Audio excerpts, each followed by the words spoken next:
جی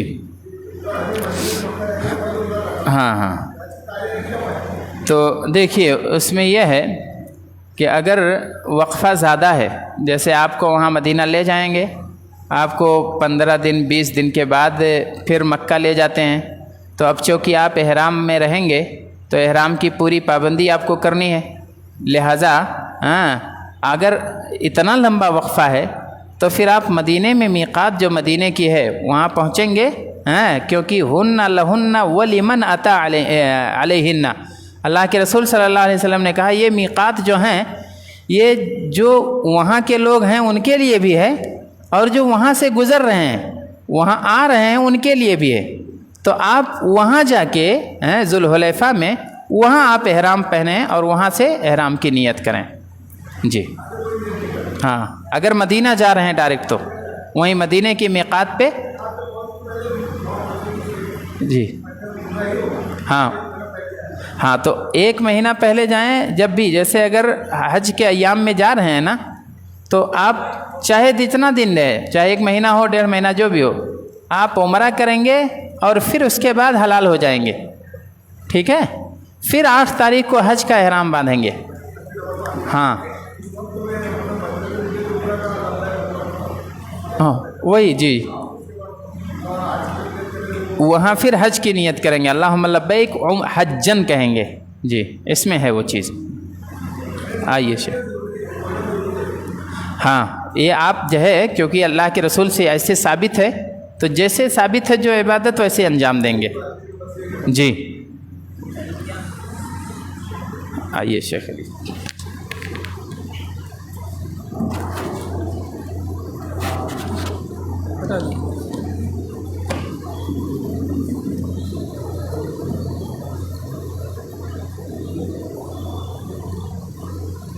بسم اللہ الرحمن الرحیم، الحمد للہ رب العالمین والصلاة والسلام علی رسولہ الکریم، اما بعد، فاعوذ باللہ السمیع العلیم من الشیطان الرجیم، قال اللہ سبحانہ وتعالی فی القرآن المجید، الحج اشہر معلومات فمن فرد فیہن الحج فلا رفث ولا فسوق ولا جدال فی الحج، الی آخر الآیہ۔ معزز سامعین کرام، یہ بہت ہی مقدس اور بابرکت سفر کی تیاری کے لیے یہ پروگرام منعقد کیا گیا ہے، جسے ہم حج کا پروگرام کہتے ہیں، اسلام کا جو عظیم رکن ہے، جو زندگی میں ایک بار ہر مسلمان مستطیع پر جو ہے فرض ہوتا ہے۔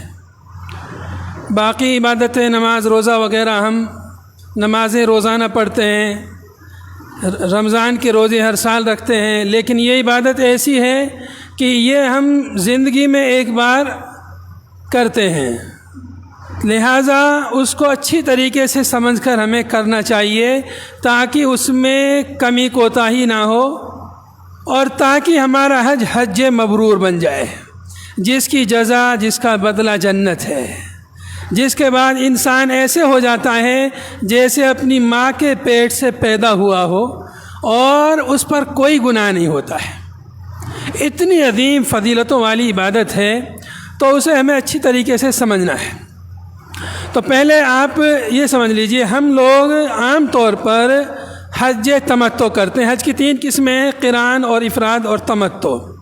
عام طور پر تمتع کرتے ہیں۔ تمتع کا مطلب ہوتا ہے کہ حج کے ساتھ میں عمرے کا فائدہ اٹھانا، یعنی ہم لوگ حج کرنے جا رہے ہیں تو ساتھ ساتھ میں عمرہ بھی کر لیں، ایک ہی سفر میں عمرہ اور حج دو کام ایک ساتھ، 2 عظیم عبادتیں کرتے ہیں، اس لیے اس کا نام ہے تمتع۔ تو اب آج ہم آپ کو جو پہلا حصہ ہے عمرہ، اس کے بارے میں تھوڑی تفصیل سے بیان کریں گے، اور پھر انشاءاللہ کل کے درس میں حج جو 8 ذی الحجہ سے شروع ہوتا ہے، 8، 9، 10، 11، 12 اور 13 تاریخ تک جاتا ہے، اس کی ڈیٹیل کل جو ہے تفصیل سے بیان کریں گے، تاکہ زیادہ چیزیں ایک ساتھ جو ہے خلط ملط نہ ہوں۔ اس لیے ہم نے جو شروعات کی جو چیزیں ہیں، ہم نے یہ کوشش کی ہے کہ ان کو پہلے ہم جو ہے بیان کریں۔ حج کی یہاں سے جب ہم جاتے ہیں تو پہلے ہم کیا کرتے ہیں؟ عمرہ کرتے ہیں۔ ہمارے جانے کے دو طریقے ہوتے ہیں، ایک تو یا تو ہم جاتے ہیں یہاں سے جدہ یا جاتے ہیں مدینہ۔ اگر ہم مدینہ جاتے ہیں تو ہم یہاں سے اپنے عام لباس میں جائیں گے جو ہم لباس پہنے رہتے ہیں، مدینے میں رہیں گے، مدینے کی زیارتیں کریں گے اور اس کو الگ سے بتائیں انشاءاللہ۔ مدینے کی زیارتوں کے بعد مکے کا ہم رخ کرتے ہیں۔ مدینے سے جب ہم مکہ جاتے ہیں تو مدینے سے ہم احرام باندھتے ہیں عمرے کا۔ مدینے کے قریب میں ذی الحلیفہ، جس کو آج کل ابیار علی بھی کہتے ہیں، وہاں سے احرام باندھتے ہیں۔ احرام باندھنے کی جو جگہ ہے جنہیں میقات کہا جاتا ہے، میقات دو طرح کے ہوتے ہیں، میقات زمانی اور میقات مکانی۔ مکان یعنی جگہ والی میقات، جہاں سے احرام باندھا جاتا ہے۔ تو جتنے بھی حاجی، جو کوئی بھی مدینہ ہو کے حج کرنے جائے گا، وہ سب لوگ جو ہے ذو الحلیفہ سے احرام باندھیں گے، عمرے کی نیت کریں گے ذو الحلیفہ سے۔ اور جو لوگ یہاں سے سیدھے جدہ جائیں گے تو ان لوگوں کی میقات راستے میں، جب ہوائی جہاز میں بیٹھے رہتے ہیں تو میقات کے اوپر سے قریب سے ہوائی جہاز گزرتا ہے۔ ہوائی جہاز کے اندر ہم احرام کا جو لباس ہے وہاں پر پہننا تھوڑا مشکل کام ہوتا ہے، اس لیے عام طور پر یہیں پر ایئرپورٹ ہی سے احرام کا لباس پہن کر کے جاتے ہیں۔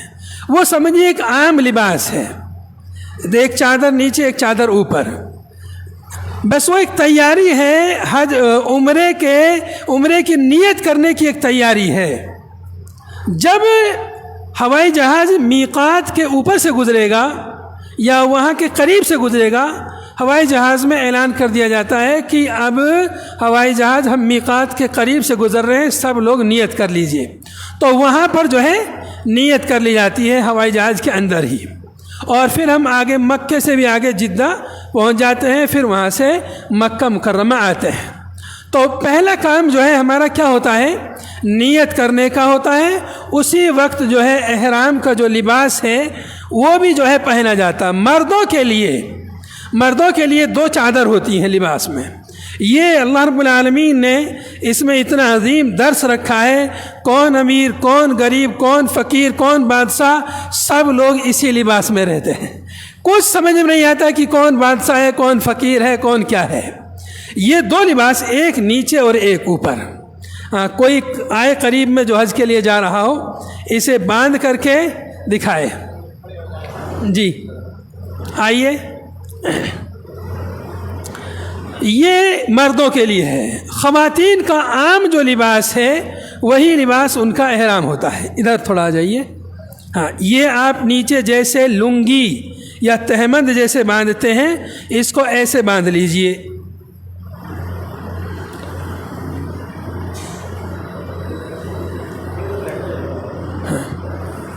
اب جو ہے یہ جو چادر ہے، بس یہی چادر، نیچے انڈر ویئر وغیرہ، ہمارے جسم کے حساب سے کوئی بھی سلا ہوا لباس ہے، سلوار یا پینٹ یا پاجامہ یا کچھ بھی جو ہے ہم نہیں پہن سکتے اس کے نیچے، بس یہی رہے گا۔ البتہ یہ ہے کہ کہیں یہ کھل نہ جائے، اس کے لیے اس پر بیلٹ لگا سکتے ہیں، کہیں کھل نہ جائے اس ڈر سے اس پر جو ہے ہم بیلٹ لگا سکتے ہیں۔ بیلٹ وہ سلا ہوا رہتا ہے، وہ ہمارے جسم کے حساب سے نہیں سلا رہتا ہے۔ سلا ہوا وہ کپڑا منع ہے جو جسم کے حساب سے، جیسے یہ صدری جسم کے حساب سے، کرتا جسم کے حساب سے، بنیان، انڈر ویئر، پینٹ، یہ ایسے سلے ہوئے کپڑے ممنوع ہیں۔ لیکن اگر اس چادر میں کنارے پہ سلائی لگا دی جائے تو یہ ممنوع نہیں ہے، ایسا سلا ہوا ممنوع نہیں ہے۔ تو یہ بھی سلا ہوا ہے، ہاں، جیسے یہ بیگ ہے تو بیگ سلا ہوا تو لٹکا سکتے ہیں، اس میں کوئی حرج نہیں ہے۔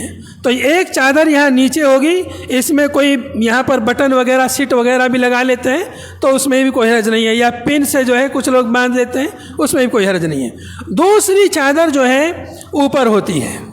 اب یہ دوسری جو چادر ہے اس کو آپ جو ہے اپنے حساب سے کیسے ہی پہن سکتے ہیں، لیکن سر نہیں ڈھکنا چاہیے۔ سر نہیں رکھنا چاہیے، اس کو ایسے جو ہے اپنے اوپر سردی گرمی کے موسم کے حساب سے حسب ضرورت پہن سکتے ہیں۔ البتہ جب طواف کریں گے خانہ کعبہ کا تب اس میں تھوڑی تبدیلی کرنی ہوگی۔ جب طواف کریں گے بس اس وقت کیا کرنا ہوگا، جو ہمارا سیدھا کندھا ہے اس کے نیچے سے اس کو نکال کر کے بائیں کندھے کے اوپر جو ہے ایسے ڈالنا ہے، سیدھے کندھے کو جو ہے کھلا رکھنا ہے۔ یہ کام ہم کو صرف طواف کے دوران کرنا ہے، طواف سے پہلے بھی نہیں اور طواف کے بعد بھی نہیں ہے۔ یا صفا مروہ کرتے ہیں، سعی کرتے ہیں، وہاں بھی نہیں کرنا ہے۔ اور خاص طور سے جب طواف کے بعد 2 رکعت نماز پڑھتے ہیں اس وقت اس کو ڈھکنا ضروری ہے، چونکہ نماز میں کندھوں کا ڈھکا رہنا ضروری ہے، اس لیے اس وقت ڈھکنا ضروری ہے۔ اس سے پہلے عمرے سے ابھی جب احرام باندھ کے جا رہے ہیں، ابھی ہم وہاں پہنچے نہیں ہیں تو اپنا ڈھک کے رکھیے، گرمی لگ رہی ہے تو تھوڑا کھول سکتے ہیں، کوئی مسئلہ نہیں ہے۔ تو یہ جو ہے، یہ جو لباس ہے اس کو احرام کا لباس کہتے ہیں، احرام نہیں کہتے اس کو احرام کا لباس کہتے ہیں۔ جب ہم میقات پر پہنچیں گے تو یہ طریقہ شاید جو ہے سب لوگوں نے سمجھ لیا ہے کہ جو ہے اچھا اس کے نیچے بھی کوئی بنیان وغیرہ نہیں پہننا ہے۔ کبھی گرمی یا دھوپ کی وجہ سے آپ ایسا نہیں کریں گے؟ ہاں، سر نہیں ڈھکنا ہے۔ محظورات احرام میں ہے کہ مردوں کو سر اپنا کھلا رکھنا ہے، جیسے خاص طور سے جب ٹھنڈی کا سخت موسم رہتا ہے، ابھی تو گرمی کا خیر، سردی میں لوگ ایسے جو ہے ڈھک لیتے تھے، تو یہ جو ہے ڈھکنا جو ہے سردی میں بھی منع ہے، سر ڈھکنا۔ اچھا، یہ جو لباس ہے یہ مردوں کے لیے ہے۔ خواتین کے لیے ان کا جو عام لباس ہے وہی ان کا احرام ہے، بس شرط یہ ہے کہ ان کا لباس مردوں کے مشابہ نہ ہو، ان کا لباس میں زیب و زینت نہ ہو، ان کے لباس میں بہت زیادہ بھڑکیلا اور متوجہ کرنے والا لباس نہ ہو۔ اور دوسرا یہ کہ ان کے لباس میں جو نقاب جو لگاتے ہیں چہرے پر وہ عورتوں کے لیے منع ہے۔ عام حالتوں میں چہرے کے نقاب کے لیے چہرے پہ نقاب لگاتے ہیں، اس کو اور کیا بولتے ہیں؟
باندھ لیے, نیت کر لیے, مکے کی طرف چل دیے.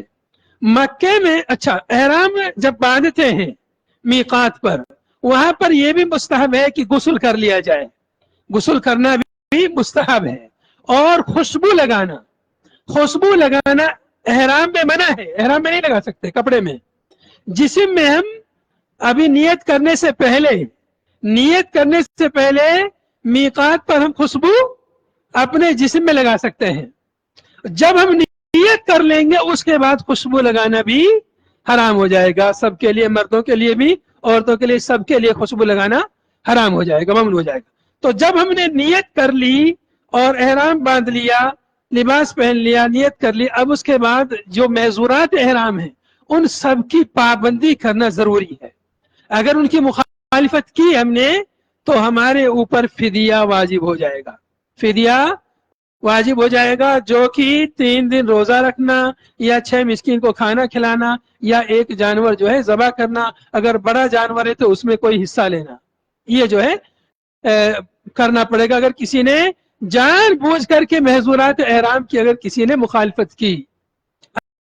اچھا اب ہم جو ہے مکے کے لیے چل دیے.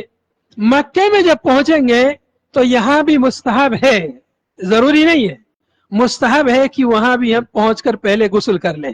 مکے میں جب اپنے ہوٹل میں اپنی جگہ پر پہنچے تو مستحب ہے کہ وہاں بھی ہم غسل کر لیں.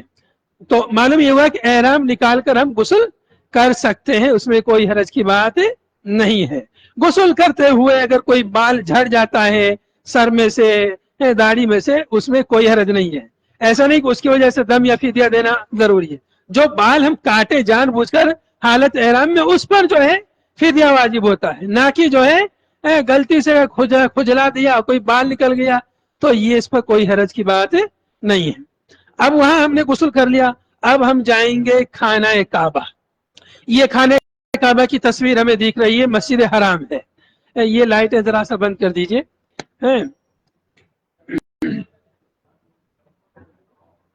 ہاں چشمہ پہن کے طواف کر سکتے ہیں, چشمہ ہے, گھڑی ہے, بیلٹ ہے, ایسی جو چیزیں ہیں وہ جو ہے پہن کر جو ہے طواف اور عمرہ حج کر سکتے ہیں. ایسی کئی چیزیں ہیں جن کے بارے میں جو ہے لوگوں کو شک و شبہ ہوتا ہے, تو ان کو پہن کر کے جو ہے کر سکتے ہیں. جیسے مثال کے طور پر جو ہے ہاں دھوپ کا چشمہ پہن سکتے ہیں. یہ جیسے کسی کو ہیڈ فون لگانا ہے, کسی کو کم سنتا ہے, کان میں کوئی مشین لگانی ہے, بیلٹ لگانا ہے, یا انگوٹھی پہننی ہے, گھڑی پہننی ہے, چھتری, دھوپ بہت ہے, چھتری, سر پر ٹوپی نہیں رکھ سکتے ہیں, پگڑی نہیں رکھ سکتے, لیکن چھتری اوپر رکھ سکتے ہیں. جیسے بس میں بیٹھے ہیں تو بس کے اوپر بھی چھت ہے, اس میں کوئی حرج کی بات نہیں ہے, لیکن سر سے ڈھک کر کے جو ہے وہ منع ہے. یا کہیں پر جو ہے کسی کو کوئی زخم ہو گیا, پھوڑا ہو گیا, اس میں پٹی باندھنی پڑ گئی ہے, یا پیر میں پٹی باندھنی ہے, کہیں ہاتھ میں پٹی باندھنی ہے, تو ایسا باندھ سکتے ہیں. یا اوپر سے فوارہ چل رہا نہانے کے لیے وہ استعمال کر سکتے ہیں. اب ہم جو ہے خانہ کعبہ کے پاس جب پہنچیں گے, یہ مسجد حرام ہے, ہمیں جو یہ نظر آ رہی ہے یہاں پر جو ہے یہ منارے جو دیکھ رہے ہیں یہ مسجد الحرام کے مینارے ہیں. اس کے بیچ میں یہ خانہ کعبہ ہے, بیچ میں یہ کیا ہے, خانہ کعبہ کے چاروں طرف مسجد حرام ہے, چاروں طرف سے لوگ اس کی طرف منہ کر کے نماز پڑھتے ہیں, اسی کا طواف کرتے ہیں, اس کے 7 چکر لگاتے ہیں تو ایک طواف ہوتا ہے. جب ہم یہاں پہنچیں گے تو اپنا دایاں پیر مسجد میں رکھیں گے, چاروں طرف سے دروازے ہیں, جدھر سے آپ کا ہوٹل ہے ادھر سے آپ جائیں گے اور اندر جائیں گے. مسجد میں داخل ہونے کی جو دعا ہے وہ دعا پڑھیے اور اندر جا کر ڈائریکٹ اپنا طواف شروع کر دیجئے. کچھ لوگ جا کے پہلے تحیۃ المسجد پڑھتے ہیں, تو یہ جو درست نہیں ہے. اگر فرض نماز کا وقت ہو رہا ہے تو آپ فرض نماز پڑھیے, اور اگر فرض نماز کا وقت نہیں ہے تو ڈائریکٹ جائیے اور اپنا طواف شروع کر دیجئے. طواف کہاں سے شروع ہوگا؟ یہ جو ہے ہمیں جو خانہ کعبہ دیکھ رہا ہے یہ خانہ کعبہ ہے, یہ اس کا دروازہ ہے, اس دروازے کے پاس یہ اس کا کونا ہے جس پہ حجر اسود ہے. یہ جو ہے اس پر حجر اسود ہے, یہاں پر جو ہے بڑی تصویر ہم آپ کو دکھائیں گے. عمرے کی نیت کرنے کا طریقہ ہے، یہاں پر جیسے ایئرپورٹ پر پہنچیں گے وہاں کا نظام سسٹم ہے، پھر جدہ سے یا مدینے سے مکہ کے لیے روانگی ہے، مکہ میں داخل ہوتے وقت اللہم بارک لنا فیہا یہ دعا بھی پڑھ سکتے ہیں، اللہم ارزقنا جناحا وحببنا الی اہلہا وحبب صالح اہلہا الینا، یہ بھی اور کئی دعائیں ہیں۔ مسجد حرام میں داخل ہونے کی خاص دعا بسم اللہ والسلام علی رسول اللہ، بسم اللہ والصلاۃ والسلام علی رسول اللہ، اس طرح بھی اللہم اغفر لی ذنوبی وافتح لی ابواب رحمتک، اس کے علاوہ اور بھی دعا ہے۔ یہ مسجد حرام کا باہر کا گیٹ ہے، ٹھیک ہے، اس طرح سے چاروں طرف گیٹ ہیں، آپ اپنی ہوٹل کی طرف سے جہاں سے آئیں گے تو اس گیٹ سے آپ داخل ہوئیں گے، اندر جب داخل ہوں گے تو آپ کو اندر پہنچ کر کے صحن ملے گا، اس صحن میں بیچ میں خانہ کعبہ ہوگا، یہ دیکھیے گیٹ سے داخل ہوئے اندر یہاں پہنچیں گے، بیچ میں صحن ہے، صحن کے بیچ میں یہ خانہ کعبہ ہے، خانہ کعبہ میں یہ حجر اسود ہے، یہ جو کونا ہے حجر اسود، خانہ کعبہ کے 4 کونے ہیں، 4 کونوں میں ایک کونے پر حجر اسود ہے، ایک کونے میں حجر اسود ہے، یہ اسٹول لے کے آئیے، ایک کونے پہ حجر اسود ہے، وہیں سے طواف کا آغاز ہوگا۔ جیسے مثال کے طور پر آپ یہ سمجھ لیں کہ یہی جو ہے خانہ کعبہ ہے مثال کے طور پر، ٹھیک ہے، تو سمت کے حساب سے آپ لوگ اندازہ لگا لیجئے، بالکل ایسے ہی یہاں یہ والا جو کونا ہے، کارنر ہے، اس کارنر پر حجر اسود ہے جو ہمیں یہاں دکھ رہا ہے، یہ جو ہے حجر اسود ہے، ٹھیک ہے، یہ حجر اسود یہی سے طواف کا آغاز ہوگا۔ آپ کسی بھی جہت سے آئیں گے مسجد حرام میں، یہاں مسجد حرام میں آپ پہنچے، ہو سکتا ہے آپ اس طرف سے آئیں مسجد حرام میں، ہو سکتا ہے اس طرف سے آئیں، ہو سکتا ہے اس طرف سے آئیں، کہیں سے بھی آپ داخل ہو، آپ گھوم کر کے یہاں پہ جب آ جائیں گے یہاں سے اپنے طواف کا آغاز کریں گے۔ یہاں پر حجر اسود ہے، اس کے مقابل میں یہاں مسجد حرام کی جو عمارت ہے وہاں پر ایک ہری بتی لگی ہوتی ہے، جیسے یہاں سے کسی کو سمجھ میں نہیں آ رہا ہے خانہ کعبہ کا کونا، تو ہری بتی سے سمجھ لیں کہ جب ہری بتی کے برابر میں آ جائے وہاں سے اپنے طواف کا آغاز کرنا ہے۔ اگر آپ تھوڑا آگے نکل گئے ہیں تو وہاں سے طواف کا آغاز نہیں ہوا، واپس تھوڑا سا پیچھے آ جائیے، اگر پیچھے آنا مشکل ہے بھیڑ میں تو گھوم کے پھر سے آئیے، یہاں سے شروع کرنا ہے جہاں پر حجر اسود ہے۔ خانہ کعبہ کا جب طواف دیکھیے، یہ خانہ کعبہ کا دروازہ ہے، یہاں پر جو ہے یہ دروازہ ہے اور دروازے کے پاس یہی پر بالکل حجر اسود ہے، یہیں پر جو ہے حجر اسود ہے، یہ حجر اسود کی شکل ہے، بڑی کر کے یہاں پہ دکھائی گئی ہے، یہ بالکل جو ہے اسی کونے پر ہے، یہیں سے طواف کا آغاز ہوگا۔ کیسے آغاز ہوگا؟ مسنون سنت تو یہ ہے کہ اس کو بوسہ دیا جائے، اس کو بوسہ دیں اور اللہ اکبر بسم اللہ اللہ اکبر کہہ کر اس کو بوسہ دیں اور پھر جو ہے چلنے کا آغاز کر دیں، چلنا، اس کے چاروں طرف گھومنا، یہی یہ کہلاتا ہے چکر لگانا، طواف کرنا یہی چکر لگانا کہلاتا ہے۔ تو یہاں سے ہم بسم اللہ اللہ اکبر کہہ کر ایسے چلیں گے، ایسے گھوم کے آئیں گے، جب یہاں پہنچیں گے اس کونے پر، اس کونے کو کہتے ہیں رکن یمانی۔ کیا کہتے ہیں؟ رکن یمانی۔ سنت یہ ہے کہ اس کو بھی چھوا جائے، بس اس کو چھونا، ٹچ کرنا سنت، بس وہاں پر اشارہ کرنا یا اس کو چومنا یہ سب نہیں ہے۔ اگر بھیڑ میں مشکل ہے چھونا تو مت چھوئیے، ہو سکتا ہے کہ اس کے بہت دور سے آپ گزر رہے ہو، بہت بھیڑ اور چھو نہیں سکتے، ایسے ہی بوسہ بھی نہیں دے سکتے، بہت بھیڑ ہوتی ہے تب بوسہ نہیں دے سکتے، تو خانہ کعبہ کے پاس جو حجر اسود ہے اس کو اشارہ کرنا ہے ہاتھ سے اور بسم اللہ اللہ اکبر کہہ کر بس اشارہ کرنا ہے اور چل دینا ہے۔ یہ بھی ایک صورت ہے کہ چھڑی سے اس کو چھو کر کے جو ہے اس کا بوسہ دیا جائے، لیکن یہ بھیڑ بھاڑ میں بہت مشکل کام ہے اور کسی کو اس سے تکلیف ہو سکتی ہے، اس لیے بہتر یہ کہ اگر آسانی سے حجر اسود کا بوسہ ممکن ہو تو بوسہ دے کے شروع کریں، اگر بھیڑ بھاڑ ہے، دوسرے کو دھکا مکی کرنا پڑ رہا ہے تو پھر ایسا مت کیجئے، اس لیے کہ حجر اسود کو بوسہ دینا کیا ہے؟ سنت ہے، واجب نہیں ہے، اور کسی کو دھکا مکی دینا کیا ہے؟ حرام ہے۔ تو حرام کام کر کے مستحب کام کرنا درست نہیں ہے۔ تو یہاں سے ہم نے چکر شروع کیا اور یہاں پر جب آئے رکن یمانی کے پاس تو یہاں سے ہم کو اس کو چھونا ہے، بس اگر چھو نہیں سکے تو اس کے برابر ہم جہاں سے بھی گزریں گے اب یہاں سے اور حجر اسود کے بیچ اس درمیان میں ہمیں ایک دعا پڑھنی ہے، ربنا آتنا فی الدنیا حسنہ وفی الآخرۃ حسنہ وقنا عذاب النار. چھوٹی سی دعا ہے، سب لوگوں کو اکثر یاد رہتی ہے. جب آپ قریب سے گزریں گے تو یہ دعا آپ ایک ہی بار پڑھ پائیں گے، تھوڑی سی دیر میں، جتنا سمجھو یہ دیوار سے یہ دیوار تک یا تھوڑا سا زیادہ، اتنی دیر میں آپ چلیں گے ایک ہی بار 2 بار پڑھ پائیں گے. لیکن جب آپ دور سے آئیں گے تو آپ کئی بار یہ دعا پڑھ پائیں گے، تو مسافت جو ہے زیادہ ہو جاتی ہے. بہرحال تو یہ یہاں سے چلے اور یہاں آئے، ایک چکر ہو گیا. اب دوسرے چکر کا آغاز کریں گے، بسم اللہ اللہ اکبر کریں گے، حجر اسود کی طرف اشارہ کریں گے اور دوسرا چکر ایسے لگائیں گے. ہر چکر میں یہاں پر ربنا آتنا فی الدنیا پڑھنا ہے. باقی جگہوں پر جو بھی دعا آپ کو مانگنی ہے مانگیے، جو بھی دعا. پہلے سے کچھ دعائیں یاد رکھیے یا کوئی چھوٹی موٹی کتاب ہاتھ میں رکھ کر کے جو ہے بہت ساری دعائیں آپ مانگتے رہیے. کچھ کتابوں میں پہلے چکر کی دعا دوسرے چکر کی دعائیں ایسے لکھی رہتی ہیں، وہ صحیح نہیں ہے، ثابت نہیں ہے کسی روایت میں کہ یہ پہلے چکر کی دعا دوسرے چکر کی دعا، ایسے نہیں.